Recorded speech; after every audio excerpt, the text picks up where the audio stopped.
Assalamualaikum warahmatullahi wabarakatuh. Halo teman-teman semua. Perkenalkan, saya Maulida, volunteer asal Banjarmasin, mahasiswa semester 5 program studi pendidikan matematika Fakultas Tarbiyah dan Keguruan Universitas Islam Negeri Antasari Banjarmasin. Saya sebagai volunteer atau relawan mengajar dari rumah batch 2 ingin sedikit berbagi pengalaman saya tentang kegiatan-kegiatan yang ada pada program mengajar dari rumah dan juga sedikit informasi mengenai Merdeka Belajar Kampus Merdeka. Masuk pada pembahasan program mengajar dari rumah, di sini saya ingin sedikit berbagi informasi dulu mengenai Merdeka Belajar Kampus Merdeka. Apa sih itu Merdeka Belajar Kampus Merdeka dan apa saja kebijakan-kebijakan yang ada dalam programnya? Merdeka Belajar Kampus Merdeka merupakan suatu program yang dibuat oleh Kementerian Pendidikan dan Kebudayaan Republik Indonesia, yang dimana program ini bertujuan untuk mendorong mahasiswa untuk menguasai berbagai macam keilmuan gunanya untuk memasuki dunia kerja. Dalam program ini, mahasiswa diberikan kesempatan untuk mengambil jurusan yang mereka inginkan di luar dari program studi yang mereka jalani.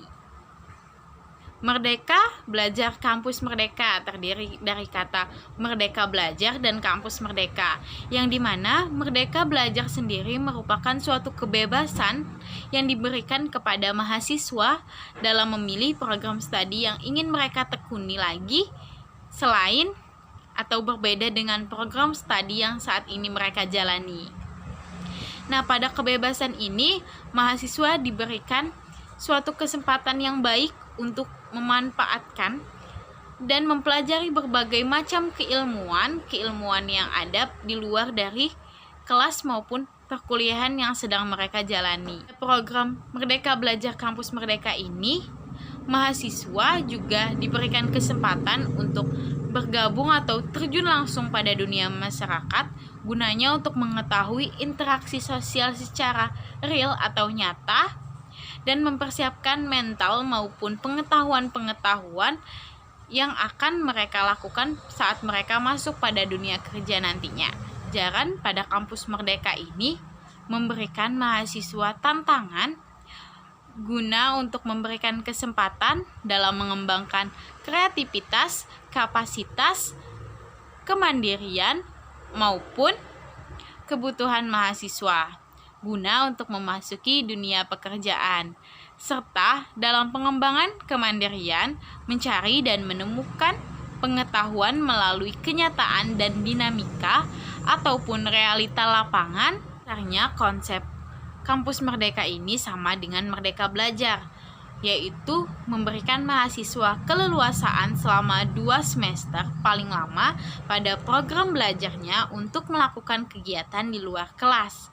Konsep ini pada dasarnya menjadikan mahasiswa untuk lebih bersosialisasi dengan lingkungan di luar kelas atau terjun secara langsung pada dunia masyarakat secara nyata. Mahasiswa nantinya secara tidak langsung akan diajak terjun langsung pada lingkungan masyarakat, mengenal cara hidup masyarakat, mengenal sisi-sisi yang akan mereka pelajari secara langsung pada dunia masyarakat.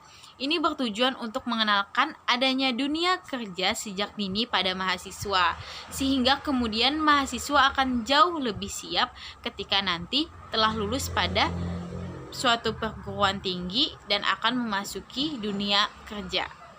Kebijakan pertama di sini yaitu mengubah PTN Satker menjadi PTN BH, yang dimana PTN Satker adalah sebuah perguruan tinggi negeri dengan status sebagai satuan kerja. Satker, satuan kerja, di mana di dalamnya terdapat layanan umum yang tersedia. Sedangkan PTN BH merupakan perguruan tinggi negeri dengan kekuatan badan hukum. Pada dasarnya, PTN BH atau semua PTN yang berbadan dasar hukum akan lebih mudah mendapatkan keleluasaan untuk bermitra dengan adanya industri. Ini juga berkaitan dengan adanya keleluasaan pihak kampus untuk melakukan proyek komersial nantinya. PTN berbadan hukum ini nantinya juga dapat melakukan perubahan pada pengaturan keuangan dengan cepat sesuai dengan yang paling dibutuhkan. Yang kedua, yaitu kebijakan tentang adanya penyederhanaan pada akreditasi perguruan tinggi. Salah satu kebijakan ini diterapkan dalam Kampus Merdeka yang berkaitan dengan program akreditasi, yang pada dasarnya bersifat otomatis untuk semua peringkat dan bersifat sukarela bagi perguruan tinggi. Pada dasarnya dalam penerapan Kampus Merdeka ini, kedepannya akreditasi tetap berlaku selama 5 tahun dan bisa diperbaharui secara otomatis. Adanya akreditasi A akan diberikan pada setiap perguruan tinggi yang nantinya bisa berhasil mendapatkan akreditasi internasional. Selanjutnya ada kebijakan ketiga, yang dimana kebijakan ini yaitu membuka prodi baru. Nah, pada kebijakan ini akan ditetapkan kepada setiap perguruan tinggi baik itu PTN maupun PTS yang berkaitan dengan otonomi bagi setiap perguruan tinggi untuk membuka atau mendirikan sebuah program studi yang baru. Untuk otonomi pendirian prodi baru nantinya akan diberikan jika PTN ataupun PTS telah memiliki akreditasi A ataupun B. Kerjasama yang dilakukan tersebut mencakup pada penyusunan kurikulum, praktek kerja lapangan, atau yang bisa kita katakan dengan magang, dan juga penempatan kerja bagi mahasiswa. Dalam pembukaan atau pendirian prodi baru nantinya, Kementerian Pendidikan dan Kebudayaan akan melakukan kerjasama dengan perguruan tinggi serta mitra prodi dalam hal pengawasannya. Selanjutnya, kebijakan keempat, kegiatan 2 semester di luar kampus. Nah, kebijakan ini untuk melakukan kegiatan selama 2 semester di luar kampus merupakan suatu bentuk kemerdekaan yang didapatkan oleh mahasiswa. Program 2 semester di luar kampus ini dapat mendorong mereka untuk mandiri dan untuk lebih tahu penerapan ilmu mereka dalam suatu bidang kerja. Kegiatan di luar kampus bisa dilakukan dengan berbagai macam kegiatan, dimulai dari magang atau praktek kerja pada suatu organisasi, mengajar pada sebuah sekolah atau yang lebih kita kenal dengan mahasiswa mengajar di sekolah. Dan itu merupakan salah satu contoh penerapan kegiatan 2 semester di luar kampus.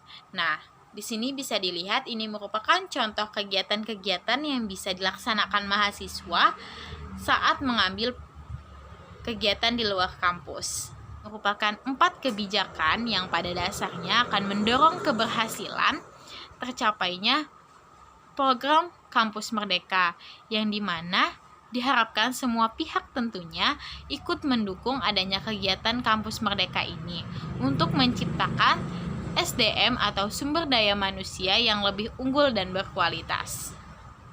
Oke, sekarang kita masuk pada pembahasan program mengajar dari rumah atau yang lebih kita kenal dengan sebutan MDR. Saya sebagai volunteer asal Banjarmasin ingin sedikit berbagi pengalaman saya mengenai latar belakang dan apa saja yang membuat saya tertarik untuk ikut serta pada kegiatan program mengajar dari rumah. Dan di sini saya juga ingin sedikit berbagi pengalaman apa saja kegiatan-kegiatan yang telah saya lakukan pada program mengajar dari rumah. Oke, saya mengetahui program mengajar dari rumah ini pada awal Oktober lalu tahun 2020. Yang dimana saya mengetahuinya melalui sosial media, dan dalam waktu yang bersamaan juga saya diajak teman sekampus saya untuk ikut bergabung pada kegiatan mengajar dari rumah ini. Dan sebelumnya saya juga telah membaca-baca apa sih kegiatan mengajar dari rumah ini. Ternyata kegiatan mengajar dari rumah ini sangat bermanfaat, khususnya pada era COVID-19 saat ini. Dan di sana kita bisa saling berbagi dan bermanfaat bagi lingkungan kita sendiri. Mengapa saya tertarik dalam bergabung pada kegiatan mengajar dari rumah ini? Seperti yang kita ketahui, pada era COVID-19 ini semua sekolah, khususnya di Indonesia, itu ditutup dan diganti dengan pembelajaran daring dari rumah. Nah, itu membuat saya banyak mendapatkan informasi, khususnya di lingkungan saya sendiri di Desa Sungai Lulut, RT 09, Banjarmasin. Di sini orang tuanya masih banyak mengeluh mengenai tugas-tugas yang lumayan banyak yang diberikan gurunya di sekolah kepada anak-anak mereka. Namun hanya sedikit dan sangat minim informasi dalam menyelesaikan tugasnya. Mungkin karena keterbatasan pada saat pembelajaran daring, atau mungkin kurangnya kebiasaan kita dalam mengelola internet maupun dalam menunjang pembelajaran walau hanya di rumah saja. Orang tua di sekitar lingkungan saya juga mengeluhkan bahwa anak-anaknya itu kurang semangat, mungkin jenuh ya karena hanya belajar di rumah saja dan terlalu banyak tugas yang membuat mereka malas untuk mengerjakannya. Nah, dari sekian banyaknya kendala yang ada terjadi di lingkungan saya, ketika saya melihat program mengajar dari rumah ini, saya ingin ikut berpartisipasi dan sangat tertarik dalam kegiatan ini karena saya sendiri dalam jurusan pendidikan ingin sedikit bermanfaat untuk masyarakat sekitar saya, khususnya dalam berbagi informasi maupun dalam berbagi hal-hal yang saya sudah pelajari di sekolah maupun dalam dunia perkuliahan, dan ini bisa saya salurkan melalui program mengajar dari rumah ini.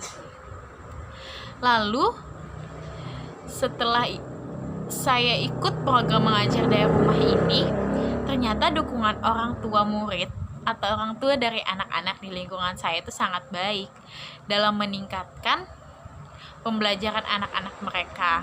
Dan saya juga berniat untuk selalu mengajarkan yang terbaik untuk anak-anak dan siswa-siswa di lingkungan saya, untuk meningkatkan rasa semangat mereka walau belajar di rumah saja, dan membantu mereka menyelesaikan tugas dan mampu memahamkan mereka mengenai materi-materi yang mungkin minim dijelaskan oleh gurunya di sekolah atau mungkin masih kurang dipahaminya dalam mencerna pembelajaran.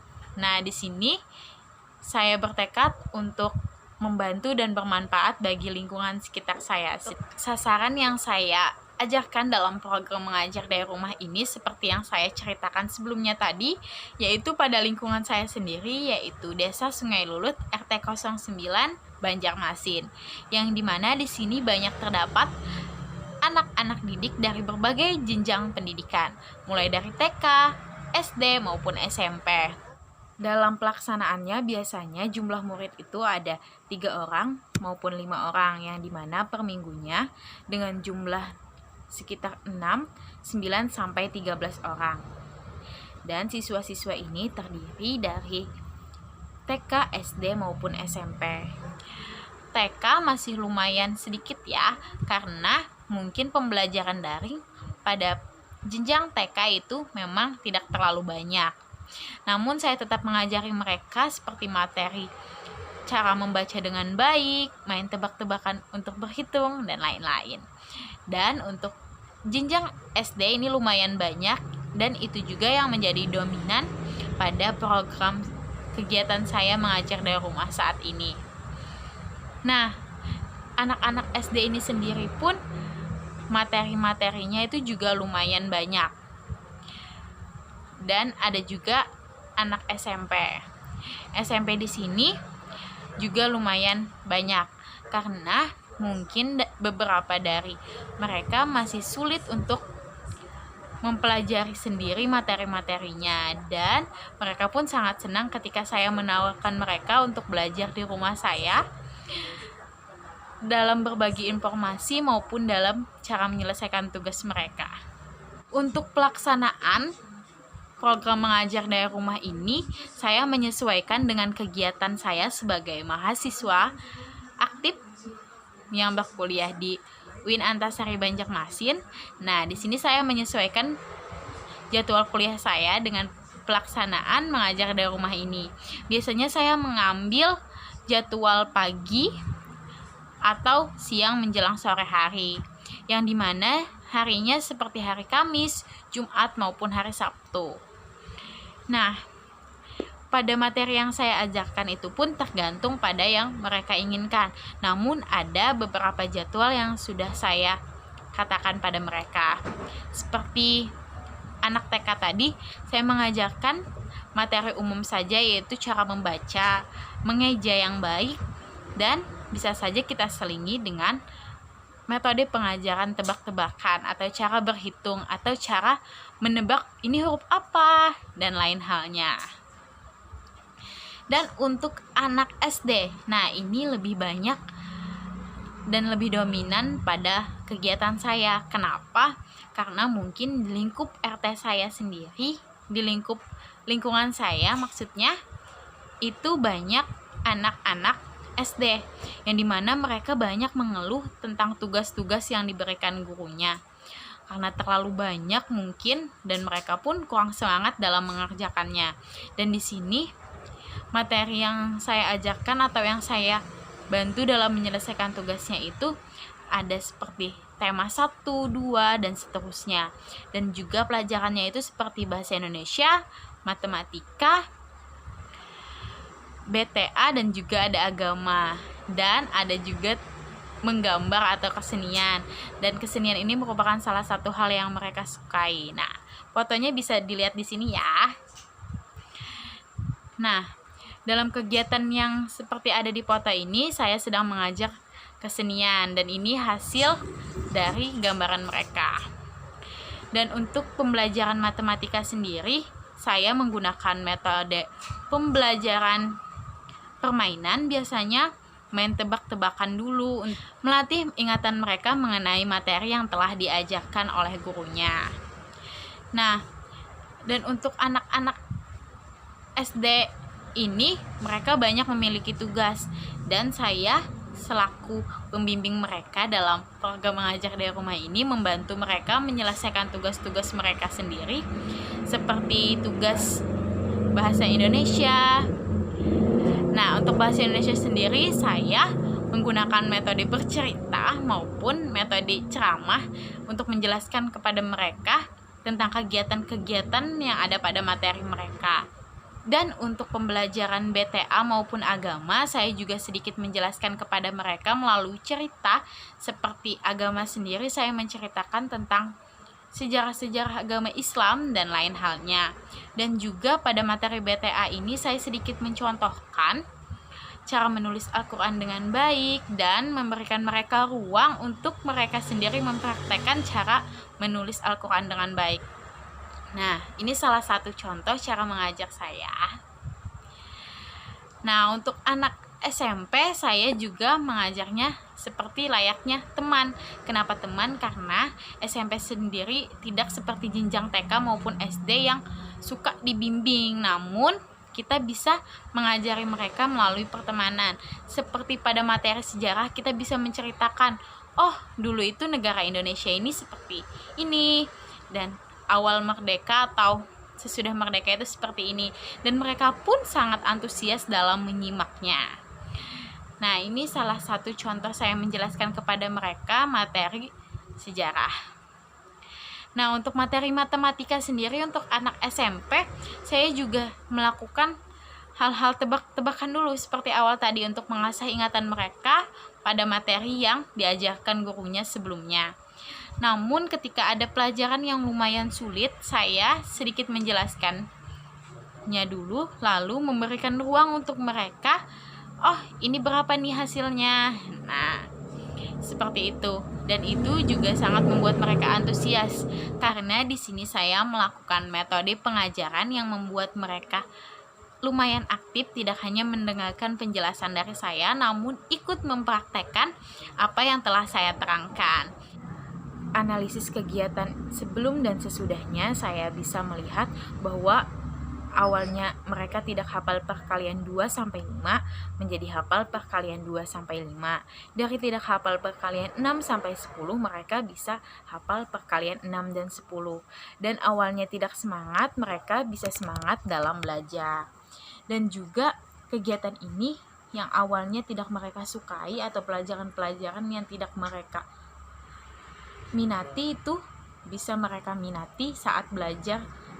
Nah, di sini saya juga melihat bahwa dalam materi bahasa Indonesia maupun materi bahasa Inggris awalnya mereka tidak hafal kosakata, mereka jadi hafal kosakata. Dan untuk anak TK pun dari awalnya tidak bisa membaca atau masih sangat sulit untuk mengeja, mereka bisa mengeja dan membaca.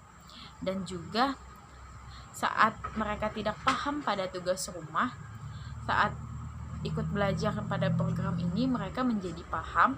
Rasa semangat mereka dalam mengerjakan tugas itu sangat terlihat, dan juga antusias semangat mereka itu sangat terlihat pada proses pembelajaran. Terima kasih telah menyaksikan video ini. Saya Maulida selaku volunteer atau relawan mengajar dari rumah asal dari Banjarmasin, mahasiswa semester 5 Program Studi Pendidikan Matematika Universitas Islam Negeri Antasari Banjarmasin.